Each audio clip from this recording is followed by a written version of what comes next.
Assalamualaikum warahmatullahi wabarakatuh. Baik, saya lanjutkan di part 2 ini, bab 5 kelas 12. Sebelum saya lanjutkan, saya mau revisi dulu, saya mau koreksi dulu. Di awal tadi saya baca ini ilaikal masir, ini salah ya. Ilaiyal masir maksud saya. Ilaiyal masir, yaitu artinya hanya kepadakulah kembalimu. Ini revisinya sedikit. Baik, saya lanjutkan. Kosakata ini adalah yang sudah saya potong-potong di atas tadi. Jadi ini kalian harus hafal, harus tahu kosakata atau potongan-potongan kata yang berikut artinya. Di sini bisa dilihat itu kalau Luqmanu ketika Luqman berkata libnihi kepada anaknya, yaiduhu menasehatinya, ya bunayya wahai anakku, la tusyrik billah, janganlah kamu menyekutukan Allah, dan yang lain-lainnya juga di sini. Bisa kalian baca sendiri ya. Ini ada wahnan ala wahnin. Nah, hamalat su'umuhu, ibunya mengandungnya. Hamalat wahnan ala wahnin, lemah semakin lemah. Maksudnya apa? Ya, maksudnya adalah orang yang mengandung itu kan mulai dari bulan pertama, bulan kedua, bulan ketiga sampai 9 bulan. Itu kan makin dari kecil makin besar, makin besar, makin besar. Nah, itu kan memperlihatkan bahwa si ibu ini akan lemah, semakin berat apa beban yang dia bawa, yaitu kamu sekalian yang ketika dikandung oleh ibu-ibu kalian masing-masing ya. Lemah semakin lemah, bulan pertama biasa, bulan kedua tambah berat, bulan kelima bahkan sampai bulan ke-9 semakin berat. Yang kalau disuruh milih mungkin ketika mau jalan-jalan ditaruh dulu perutnya terus jalan-jalan. Seperti itu, dan itu tidak mungkin ya. Wafisaluhu menyapinya dan misalnya lanjut amayani dalam 2 tahun ya. Inna syirka, sungguhnya syirik itu lain-lain semuanya juga bisa kalian baca sendiri, singkat padat jelas. Oke, lanjut berikutnya kita literasi. Nah, karena literasi ini penting, kalian buka lihat halaman 90. Literasi ini penting ya di masa pembelajaran pandemi seperti ini. Jadi kalian bisa memahami dengan cara literasi, dengan cara membaca ya. Coba baca singkat mulai dari halaman 90 ya. Buka halaman 90 masing-masing, buku masing-masing. Surat Luqman adalah surat yang turun sebelum Nabi Muhammad SAW berhijrah ke Madinah. Berarti surat Makkiyah. Demikian pendapat mayoritas ulama. Dinamakan surat ini dengan Luqman dikarenakan surat ini mengandung berbagai wasiat dan nasihat yang disampaikan Luqman kepada anaknya. Salah satunya ya ayat 13-14 tadi.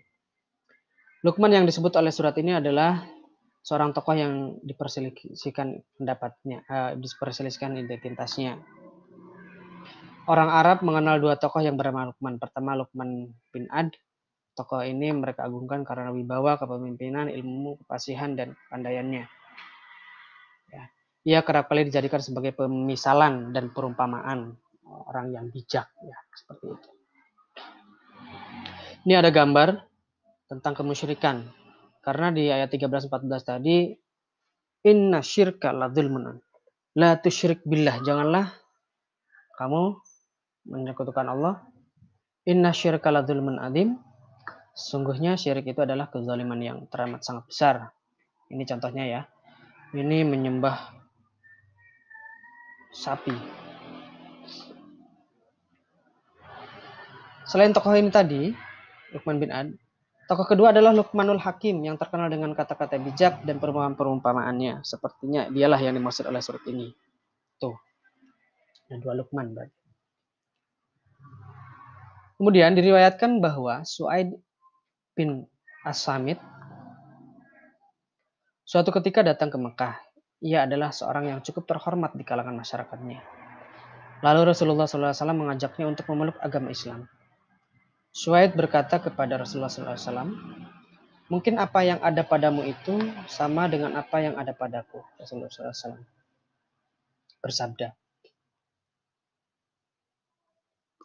apa yang ada padamu? Ia menjawab, kumpulan hikmah Luqman. Kemudian Rasulullah SAW bersabda, tunjukkanlah kepadaku. Suaid pun menunjukkannya. Lalu Rasulullah SAW bersabda, sungguh perkataan yang sama, yang amat baik. Tetapi apa yang ada padaku lebih baik dari itu? Rasulullah. Itulah Al-Quran. Ya, maksud Rasulullah adalah Al-Quran. Itulah Al-Quran yang diturunkan Allah Subhanahu Wa Taala kepadaku untuk menjadi petunjuk dan cahaya Rasulullah SAW. Kemudian membacakan Al-Quran kepadanya dan mengajaknya memeluk Islam. Kepada siapa tadi? Suaid bin As-Samit. Dalam ayat ini, Luqman memulai nasihatnya dengan menekankan perlunya menghindari syirik atau mempersekutukan Allah Subhanahu Wa Taala. Larangan ini sekaligus mengandung pengajaran tentang wujud dan keesaan Allah Subhanahu Wa Taala. Pesannya merupakan larangan jangan mempersekutukan Allah Subhanahu Wa Taala untuk menekankan perlunya meninggalkan sesuatu yang buruk sebelum melakukan yang baik. Tinggalkanlah saja dulu yang buruk, lalu laksanakan yang baik. Kalau saya umpamakan kalian ya, usia-usia kalian remaja, SMA seperti ini, kalau saya sedikit boleh berkata ya, sudahlah. Kalian itu kadang beribadah dengan sungguh-sungguh dan sebagainya, tapi tetap melakukan maksiat misalkan. Di sini ditekankan bahwa sudahlah, kurangi saja dulu maksiatmu sebelum nanti kamu melakukan ibadah dengan sungguh-sungguh misalkan. Tetap melakukan ibadah sungguh-sungguh, tapi tekankan dulu tentang bagaimana cara mengurangi maksiat. Kalian tahu sendiri ya, maksiat mungkin maksiat pacaran lah, atau maksiat dengan bermain game berlebih-lebihan lah, maksiat bolos, maksiat tidak mengerjakan tugas, maksiat chattingan, chat-chatan yang tidak bermanfaat dengan lawan jenis dan lain sebagainya. Itu dikurangi dulu, baru kemudian melaksanakan perbuatan yang baik untuk mendapatkan pahala. Selanjutnya, tafsir atau penjelasan ayat.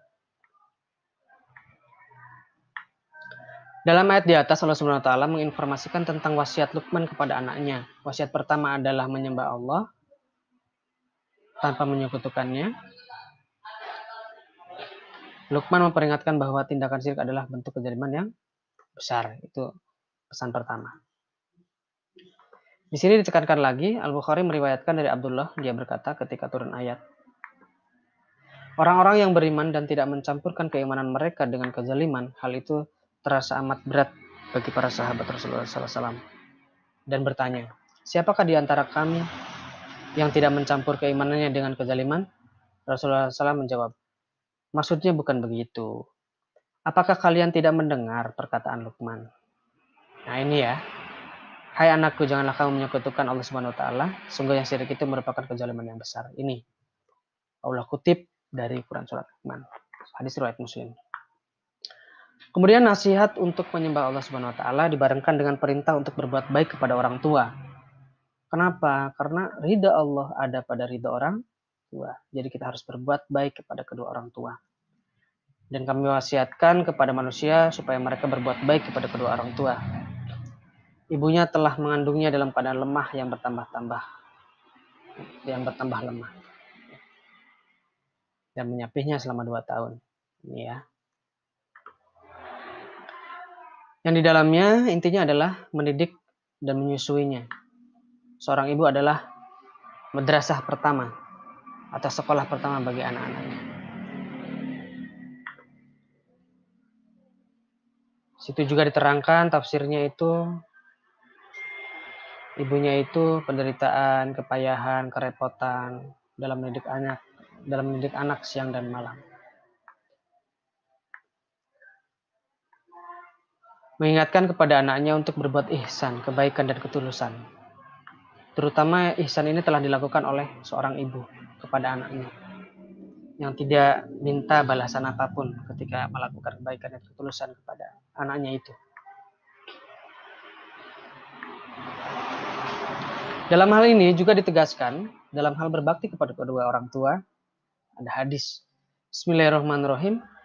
An Abi Hurairah radhiyallahu an qala jaa rajulun ila Rasulillah sallallahu alaihi wasallam. Faqala ya Rasulillah man ahaqqun nasi bihusni sahabati qala ummuka qala thumma man qala thumma ummuka qala thumma man qala thumma ummuka qala thumma man qala thumma abuka wa qala ibnu syubru wa qala ibnu syubrumata wa Yahya ibnu Ayyuba haddatsana Abu Zur'ata mislahu Rahul Bukhari, ya. Yang artinya dari Abu Hurairah radhiyallahu an berkata, seorang laki-laki datang kepada Rasulullah SAW sambil berkata, wahai Rasulullah, siapakah orang yang paling berhak atau aku berbakti kepadanya? Kemudian beliau menjawab, ibumu. Dia bertanya lagi, kemudian siapa? Beliau menjawab, ibumu. Dia bertanya lagi, kemudian siapa lagi? Beliau menjawab, ibumu. Nah, ini sampai 3 kali, ibumu, ibumu, ibumu. Kemudian bertanya lagi, kemudian kepada siapa lagi? Dia menjawab, kemudian ayahmu. Nah, ini salah satu hadis yang populer ya. Dan kemudian sangat mengedepankan berbakti kepada orang tua, terutama ibu. Karena ibu derajatnya sampai 3 kali di atas ayah. Karena ayah ini berada di urutan nomor 4 bahkan. Dalam hadis di atas penekanannya bahwa adalah itu tadi berlipat 3 banding 1 ya antara ayah dan ibu. Kita harus berterima kasih, kita harus bersyukur sebagai bentuk iman kita kepada Allah Subhanahu wa taala, yaitu dengan cara berbakti kepada orang tua. Selanjutnya di halaman 93 bisa kalian baca. Di sini ada hadis lagi. Intinya adalah tentang kita bersyukur kepada Allah Subhanahu wa taala.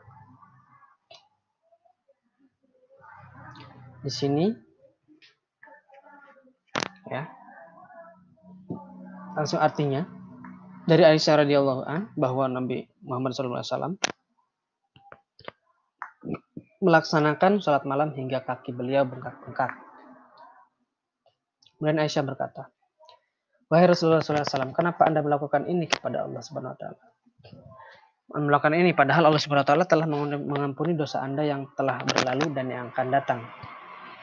Beliau berkata, apakah aku tidak suka jika menjadi hamba yang bersyukur? Dan tatkala beliau gemuk, beliau salat sambil duduk. Apabila beliau hendak ruku, maka beliau berdiri, kemudian membaca beberapa ayat lalu ruku. Jadi